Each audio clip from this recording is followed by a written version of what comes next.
Frères et sœurs, bonsoir.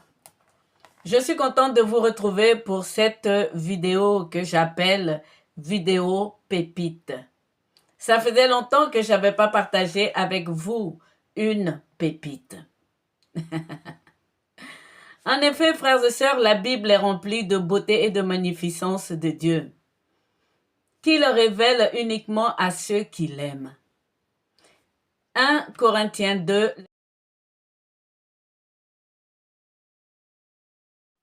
Il les révèle par l'Esprit, des choses que l'œil n'a point vues, que l'oreille n'a point entendues et qui ne sont point montées au cœur de l'homme.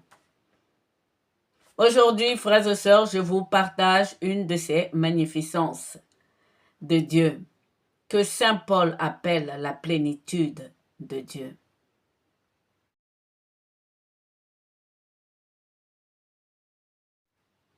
Cela fait déjà quelques vidéos que je vous parle des 3 hommes justes de Dieu, c'est-à-dire Noé, Job et Daniel. Le Fils, qui est l'image parfaite du Père, qui fait exactement tout ce qu'il voit faire par son Père, s'est également trouvé 3 hommes justes, Pierre, Jacques et Jean. Combien êtes-vous, frères et sœurs, à penser que le choix de Pierre par notre Seigneur Jésus-Christ est incompréhensible? Dans les films, Saint Pierre est décrit comme quelqu'un de colérique, bagarreur, celui qui a renié 3 fois notre Seigneur Jésus-Christ. Bref, Saint Pierre à vos yeux est faible et instable. Pas seulement à vos yeux. Figurez-vous que le diable l'a réclamé pour le cribler comme un froment. Jésus-Christ a prié pour lui pour que cela ne fût pas. Et Satan lui aussi s'est trompé concernant Pierre. Il a pensé que Pierre avait été choisi comme Judas. Il voulait rentrer dans Pierre pour que Pierre trahisse notre Seigneur Jésus-Christ, pour que Pierre livre notre Seigneur Jésus-Christ. Le Seigneur a dit, arrière de moi Satan, tu mets un scandale. Car en effet, c'était pas Pierre. C'était pas dans Pierre que Satan devait rentrer pour faire cette tâche. C'était plutôt dans Judas.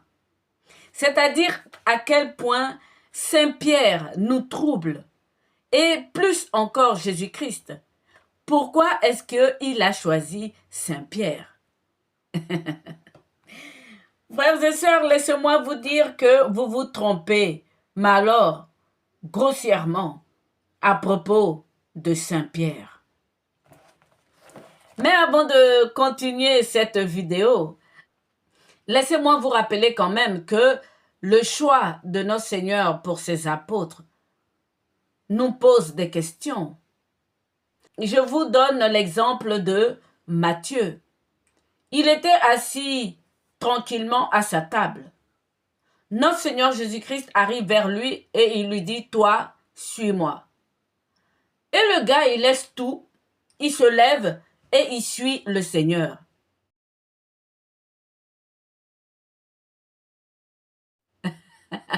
Comment expliquez-vous cela?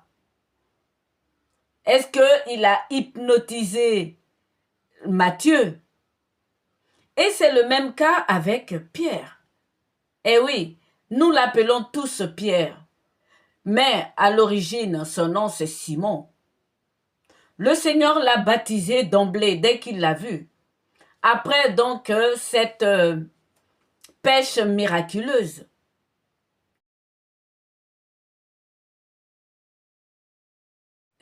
Tu es Simon, lui dit-il, désormais tu vas t'appeler Pierre.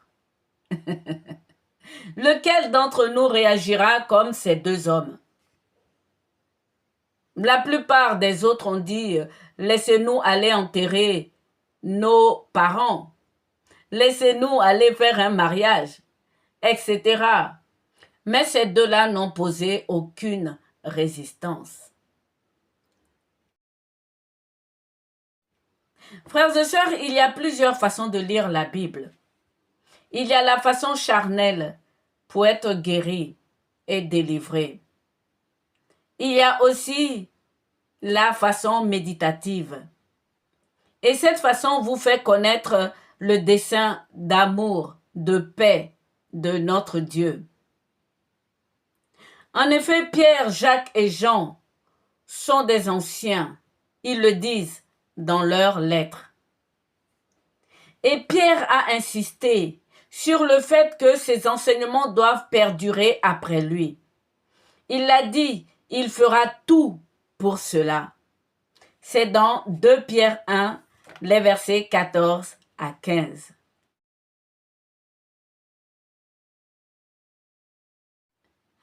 Il n'y a pas de hasard dans la Bible, frères et sœurs. Si Dieu a 3 hommes justes, que le Christ aussi a 3 hommes justes. Laissez-moi vous rappeler que nous sommes tous justifiés en Christ. Et donc ces 3 hommes, Pierre, Jacques et Jean, sont justes. Donc si Dieu a 3 hommes justes, Christ aussi a 3 hommes justes. La pépite de ce soir, c'est que ces 3 hommes justes sont les mêmes. Eh oui. Vous allez comprendre où je veux en venir. Restez bien concentrés.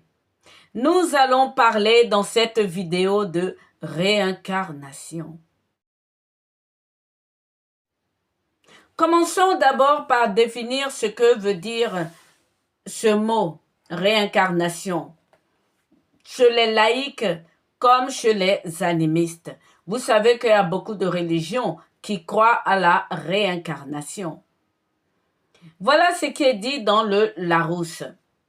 La réincarnation désigne un processus de survivance après la mort, par lequel un certain principe immatériel et individuel, c'est-à-dire l'âme, la conscience, une énergie, voire même l'esprit, s'incarnerait à nouveau dans un autre corps humain, ou successivement dans plusieurs, afin de poursuivre son évolution spirituelle. Ça, c'est la définition animiste de la réincarnation. Il existe dans la Bible que nous avons une définition de la réincarnation, celle la plus spirituelle. Elle est donnée par Saint Paul dans Éphésiens 3, les versets 18 à 19. Dans Éphésiens 3, Saint Paul nous parle de l'amour du Christ, ou du moins, comment il faut aimer le Christ, pourquoi il faut l'aimer, c'est-à-dire le connaître. Il commence par dire ceci. À cause de cela, je fléchis le genou devant le Père, de qui toute famille dans les cieux et sur la terre tire son nom. Simon est passé à Pierre. Puis au verset 18, il dit ceci. Que vous puissiez comprendre avec tous les saints quelle est la largeur, la longueur, la profondeur et la hauteur, et connaître l'amour du Christ qui surpasse toute connaissance, en sorte que vous soyez remplis jusqu'à la plénitude de Dieu.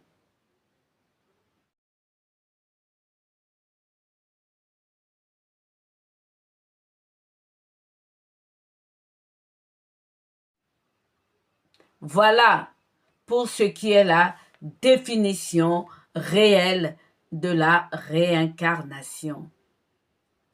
Dans la définition laïque, frères et sœurs, on vous parle de poursuivre une évolution spirituelle, ce qui n'est pas correct, car Dieu est parfait et Dieu a créé l'homme avec son esprit. L'homme est parfait. Dieu est esprit. L'homme ne peut pas évoluer spirituellement, car l'esprit qui est en lui est déjà évolué. Cet esprit est déjà parfait. C'est l'esprit de Dieu.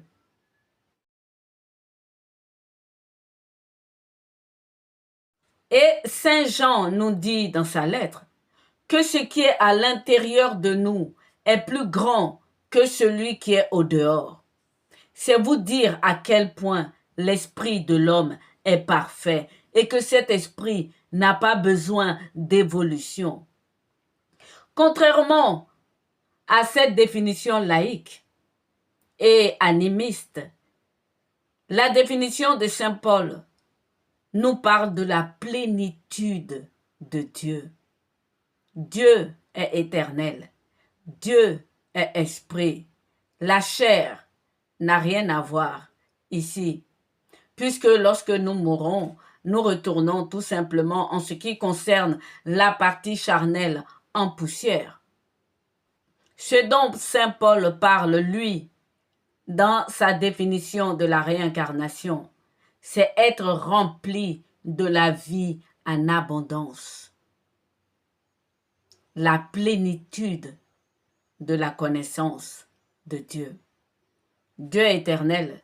Dieu est la vie. La mort est entrée dans la création à cause de la jalousie de l'adversaire. Dieu est vie entièrement. Et être rempli de la plénitude de Dieu, c'est-à-dire avoir la vie en abondance, il y a la réincarnation.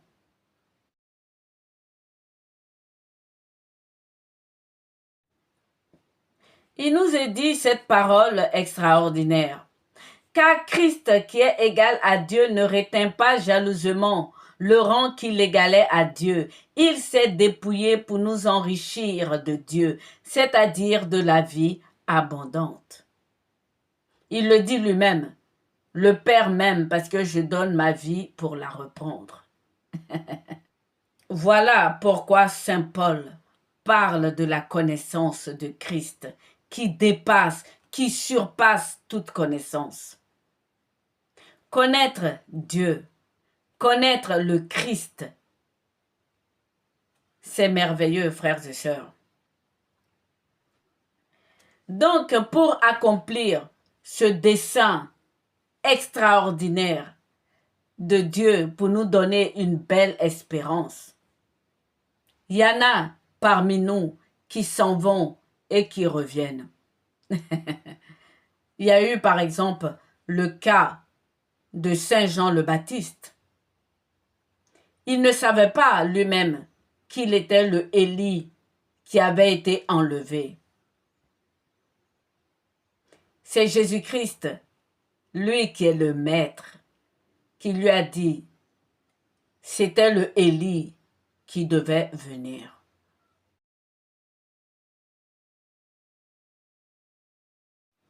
Dans la précédente vidéo, je vous ai dit que notre Seigneur Jésus-Christ a fait de certains hommes des seigneurs. Et donc ces seigneurs ont la vie en abondance, notamment Saint Jean le Baptiste. C'est extraordinaire. Pourtant, les Juifs ont posé la question à Saint Jean le Baptiste.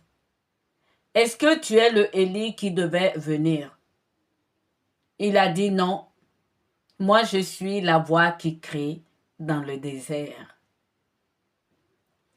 Ces seigneurs donc immortels par la puissance de l'Esprit de Dieu, c'est-à-dire ceux qui ont gagné la plénitude de l'Esprit de Dieu, de la vie en abondance, ils reviennent pour aider Dieu à faire son dessein, pour accomplir le dessein de Dieu. Nous savons que à la fin des temps, il reviendra encore, Élie. Aujourd'hui, tout le monde se pose la question, puisqu'il est dit que nous sommes à la fin des temps. Qui sont les deux oliviers? Il faut que ces deux hommes paraissent d'abord, qu'ils meurent encore. et que Dieu, au bout de 3 jours, les relève. Oui, frères et sœurs, la réincarnation est une réalité. Lorsqu'on lit de très près, sérieusement, la Bible. Ce que je suis en train de dire dans cette vidéo, c'est que le choix de Saint-Pierre qui vous étonne tant, c'est parce que Saint-Pierre est la réincarnation de Noé. Eh oui, c'est extraordinaire. Je suis Jacques est la réincarnation de Job. Quant à Jean, le bien-aimé, disciple, qui a mis sa tête sur le cœur du Christ et qui est resté là jusqu'à écrire le livre de l'Apocalypse, vous l'avez deviné, c'est Daniel, l'homme bien-aimé de Dieu. Frères et sœurs, la connaissance de Dieu est plus importante que toute chose. Lorsque notre Seigneur Jésus-Christ nous dit qu'il est la vie en abondance, vous pouvez y croire. C'est extraordinaire. Osée 6:6. J'aime la piété et la connaissance de Dieu, dit l'Éternel. Et c'est cette connaissance qui nous échappe à cause de nos intérêts charnels. Vous passez, mais vraiment à côté de toutes ces petites révélations qui sont des pépites dans la Bible. Sachez, frères et sœurs, que Dieu ne prend pas des sages, des intelligents et des puissants pour propager sa parole et sa gloire. La résurrection est une bonne nouvelle, mais la réincarnation des saints est supérieure, car elle donne à recevoir la plénitude de Dieu, la plénitude de l'éternité. L'immortalité. Aucune mort n'a de puissance sur ces hommes-là. Ni la première, ni la deuxième, ni la troisième. Aucune mort n'a de puissance sur ces hommes. C'est par mes lectures et mes méditations que Dieu m'a révélé cela. Et vous êtes d'accord que ça ne vous est pas monté au cœur. Mais restons concentrés. Lors donc ces hommes sont réincarnés, ils ne se souviennent pas de qui ils sont. Comme je vous le disais plus haut, Saint Jean le Baptiste ne se souvenait pas qu'il était Élie. Et pourtant, spirituellement, il a montré la même force de caractère.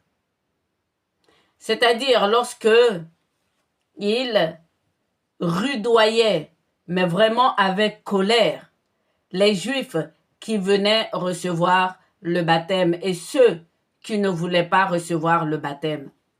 Il leur disait ceci: vous dites que vous êtes les fils d'Abraham, sachez-le que Dieu peut faire de ces pierres des fils à Abraham. Élie a égorgé 500 prêtres. Il pouvait prier pour empêcher que la pluie ne descende et il réussissait. Frères et sœurs, Saint Jean le Baptiste a passé tout son temps dans le désert, se nourrissant de sauterelles. Il y a une ressemblance spirituelle entre ces deux hommes, une force spirituelle qu'on pouvait retrouver chez Élie et également chez Saint Jean le Baptiste. Frères et sœurs, n'oublions pas Enoch qui a été enlevé. Dans la Genèse, on nous dit qu'il marchait avec Dieu et il a été enlevé, il a disparu.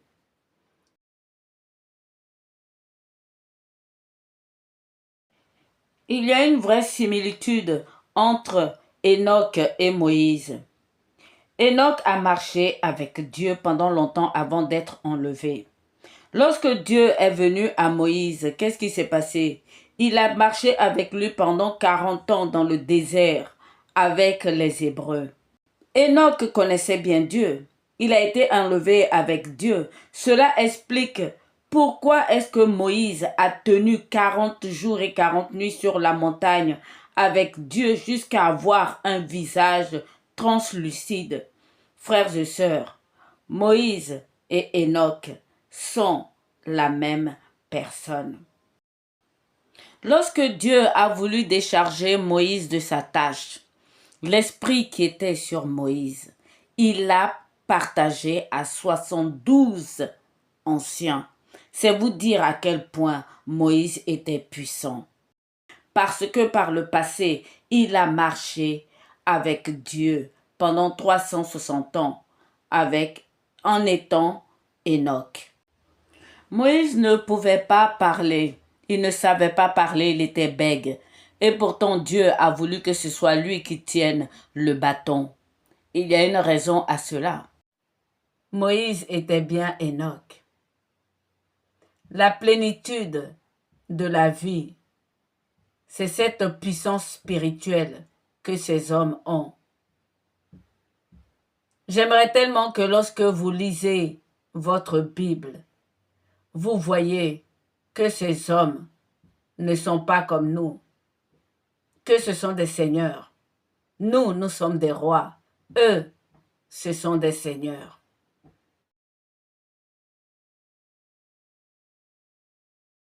Mais continuons notre vidéo. Commençons par Daniel. Voici ce que l'ange a dit à Daniel. Daniel 12, verset 13. Et toi, marche vers ta fin. Tu te reposeras et tu seras debout pour ton héritage à la fin des jours. L'héritage, c'était le Seigneur Jésus-Christ. Et donc, le même Daniel s'est relevé pour être le disciple bien-aimé, à la fois de Dieu le Père et le disciple bien-aimé de notre Seigneur Jésus-Christ. Paradoxalement, ces deux ont écrit des visions sur le temps lointain, et ils étaient faits pour cela. C'est extraordinaire.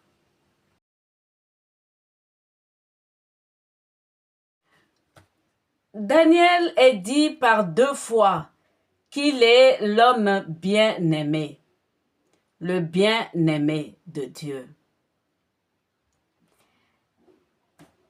Saint Jean aussi est dit le disciple bien-aimé de Dieu. Les autres apôtres pensaient que Saint Jean n'allait pas mourir. il allait attendre jusqu'à l'Armageddon, à la fin des temps. C'est extraordinaire. Il était aussi appelé le disciple bien-aimé. Daniel était en captivité chez Nabuchodonosor, Xerxès et Cyrus. Saint Jean aussi, le bien-aimé, était en captivité à Patmos. Pour attendre que notre Seigneur Jésus-Christ lui révèle l'Apocalypse. Daniel a eu des visions.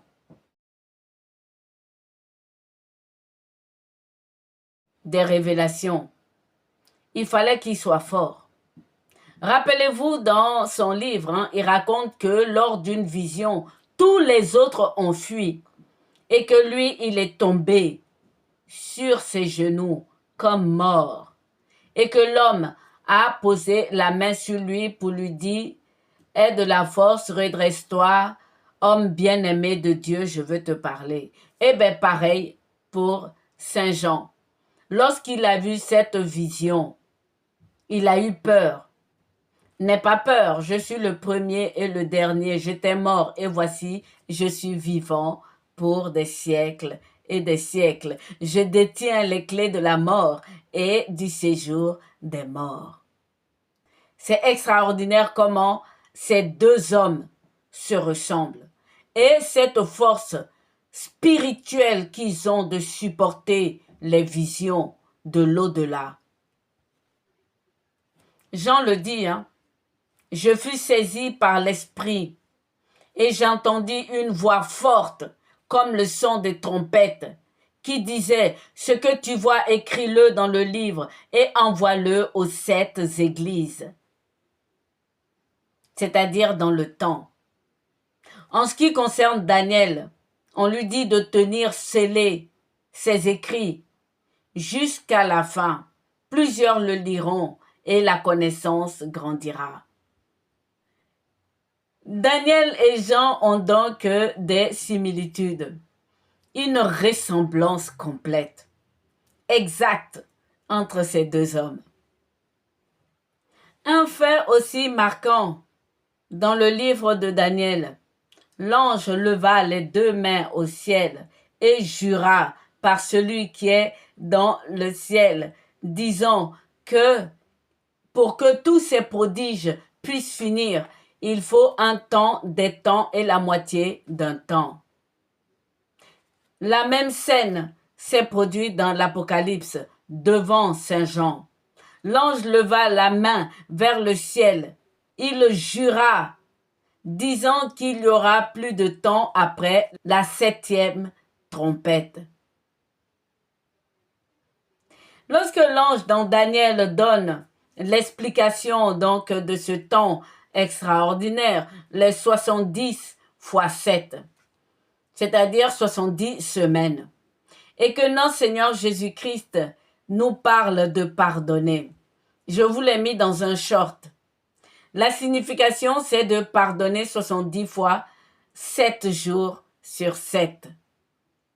Et cette explication, nous l'avons aussi avec Saint Jean dans l'Apocalypse.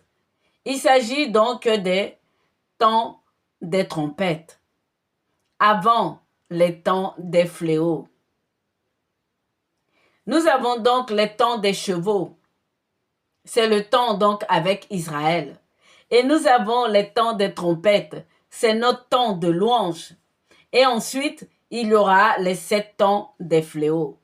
Et ces 7 temps de fléaux commencent après la 7e trompette. Et là, l'ange lève les mains au ciel et il jure, exactement comme il l'a fait lorsqu'il est apparu à Daniel. Saint Jean est appelé l'apôtre de l'amour. Son évangile, c'est l'évangile de l'amour. L'évangile rempli de beaucoup de tendresse. C'est dans son évangile qu'on trouve Dieu a tellement aimé le monde qu'il lui a donné son Fils unique.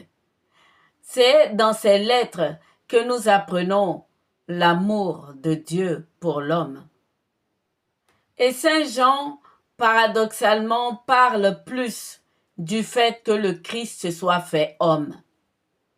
Il y a une relation avec le fait que Daniel, lui, il a vu la statue de Nabuchodonosor. Babylone est représentée par les hommes. Voilà pourquoi dans ces lettres, 1 Jean, 2 Jean, 3 Jean ne parlent principalement que le fait que le Christ se soit fait homme. Oui, Dieu s'est fait homme. La parole s'est faite chair. C'est extraordinaire. Cela oppose donc Babylone, qui est l'homme, les hommes que nous sommes, et Dieu qui s'est fait homme. Et tout ça, nous l'avons avec Daniel et Jean qui sont la même personne, frères et sœurs.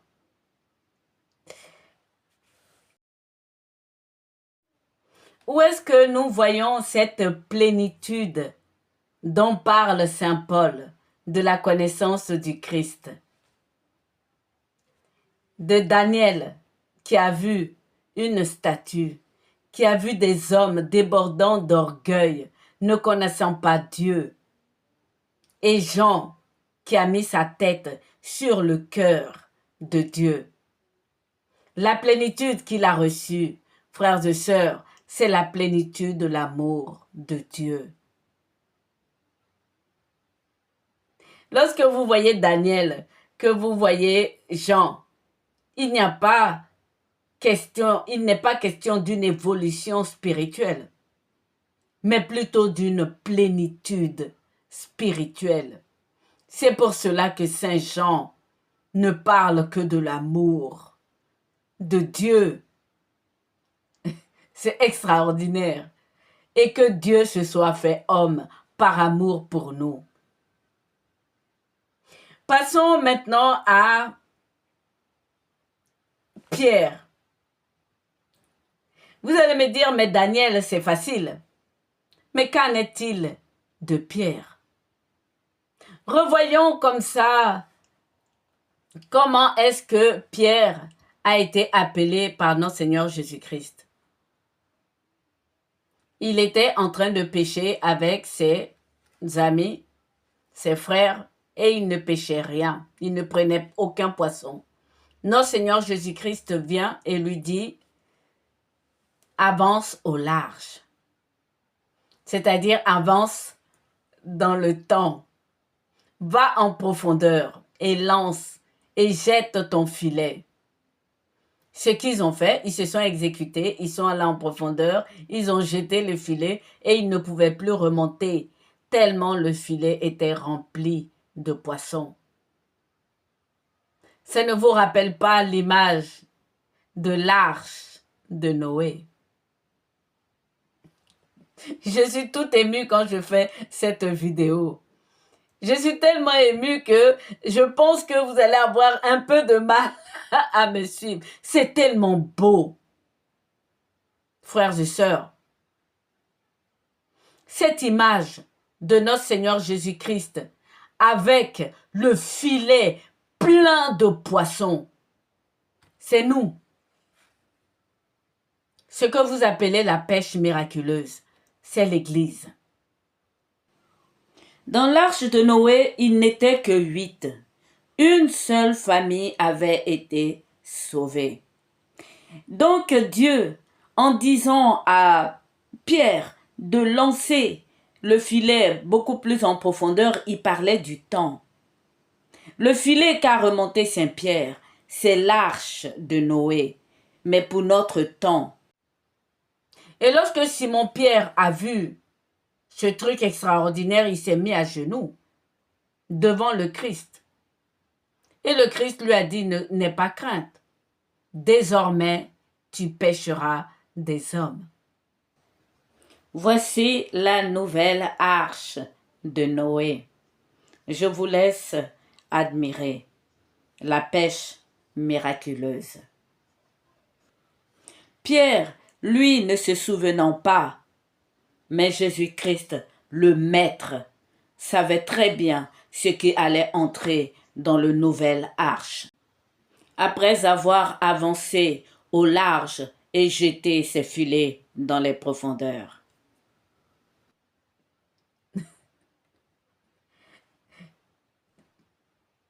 Pierre, c'est Noé.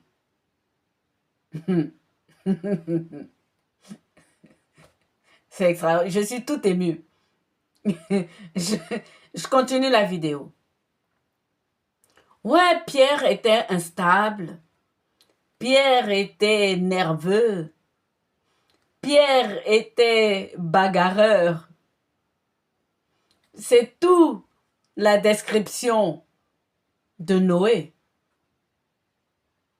Noé a planté du vin, il a bu et il a maudit Canaan dans la colère avec son propre fils cadet. Il était dans des épreuves incroyables. De se retrouver seulement à 8 dans le monde entier, tout le monde avait disparu, avec seulement les animaux.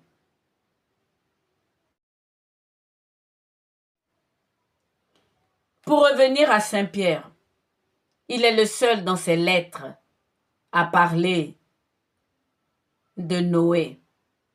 Il dit qu'il était le prédicateur de justice.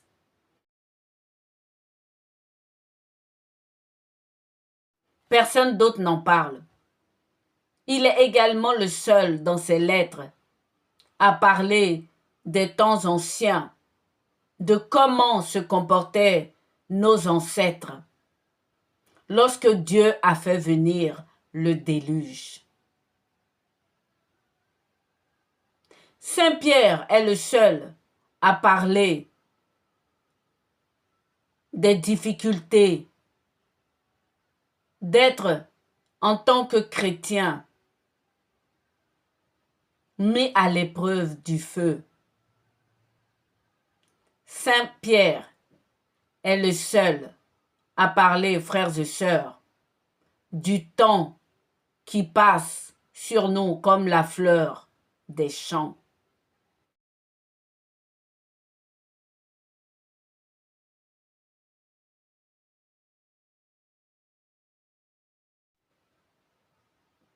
Saint Pierre le dit lui-même. Il fait partie des anciens.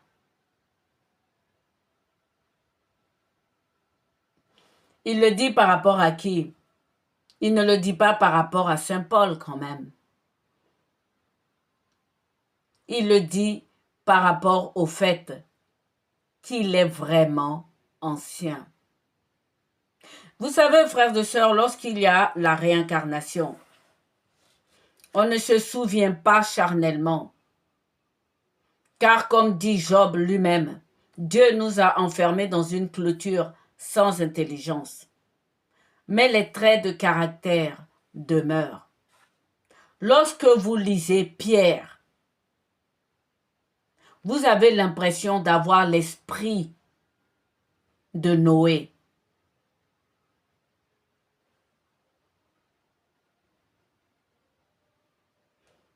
Je reviendrai avec des vidéos détaillées sur les 3 ressemblances. Cette vidéo, c'est juste une introduction. Notre Seigneur Jésus-Christ est décrit dans l'Apocalypse comme étant le Seigneur des Seigneurs et le Roi des Rois. Les rois, c'est nous. Mais les seigneurs, ce sont eux. Et donc les seigneurs qui sont recouverts de seigneurie, d'immortalité, vont et reviennent pour aider le Seigneur à accomplir son dessein. Ils sont devenus des instruments de Dieu. Ils ont déjà la plénitude de Dieu. Eux aussi donnent leur vie, enfin pas comme notre Seigneur Jésus-Christ. Eux, ils ne se souviennent pas. Lorsque nous lisons, frères et sœurs, les lettres de Saint Pierre et que nous en faisons une sorte de synthèse, il en ressort une mémoire plus ancienne. Il parle que des choses anciennes. Il est le seul à nous parler du baptême, de comparer notre baptême au déluge. J'en suis bouche bée.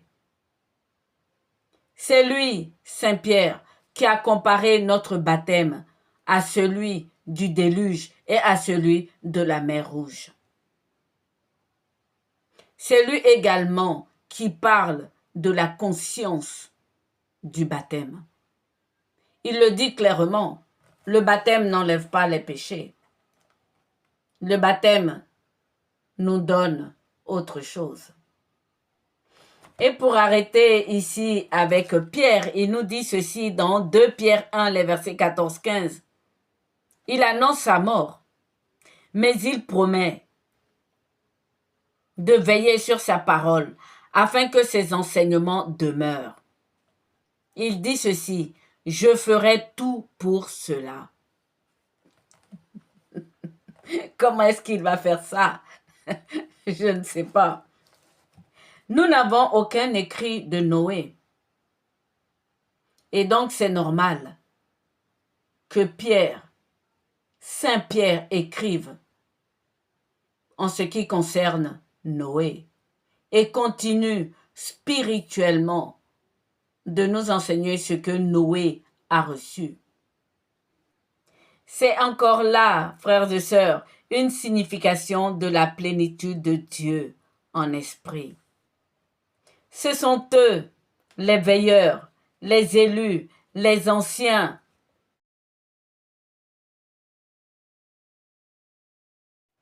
Voyons voir maintenant en ce qui concerne Jacques. Qu'est-ce que Jacques a à voir avec Job? Ses écrits.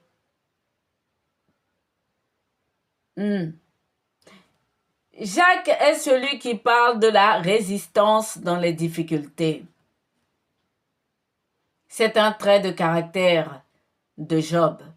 Vous savez que ce dernier a été frappé injustement et il est resté fidèle jusqu'au bout. Jacques n'a pas cessé de parler de la résistance dans les afflictions. Jacques est également celui qui parle de la foi plus les œuvres. Job, nous le savons, faisait des sacrifices à Dieu tous les jours. Et il faisait plein d'aumônes et de charité. Il le dit dans son livre. Je regardais toutes les personnes qui passaient devant chez moi. Personne n'est passé chez moi et qui est dormi dehors ou qui est dormi sans manger. Il discernait même les étrangers. Job était vraiment un homme juste devant Dieu. Il était celui qui était plus religieux avec ses sacrifices. Et Jacques nous parle de la religion. Pour Jacques, il n'y a pas de foi sans œuvre. Jacques, nous le savons, a été celui qui a été le premier des martyrs parmi les apôtres. On raconte qu'il a été égorgé avant les autres apôtres. Dans Luc 9, les versets 18 à 22, c'est lorsque Pierre reconnaît notre Seigneur Jésus comme étant le Christ. Un jour que Jésus priait à l'écart, ayant avec lui ses disciples, il leur posa cette question. Donc Jésus-Christ a d'abord prié. Jésus-Christ est la parole de Dieu et la parole est esprit. Lorsque nous prions par esprit. Et ensuite, il leur pose cette question. Qui suis-je au dire des hommes? Ils leur répondirent Jean-Baptiste, les autres Élie, les autres qu'un ancien prophète est ressuscité. On avance. Un ancien prophète est ressuscité. Et vous, leur demanda-t-il, que dites-vous que je suis? Pierre répondit, le Christ de Dieu. Jésus leur recommanda sévèrement de ne le dire à personne. Les autres n'ont pas parlé. C'est Pierre qui a parlé.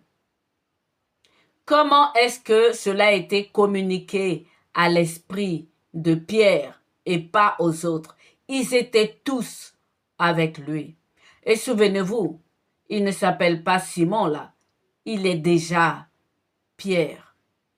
C'était dans son esprit depuis le début, depuis lorsqu'il était Noé. Il attendait le Christ.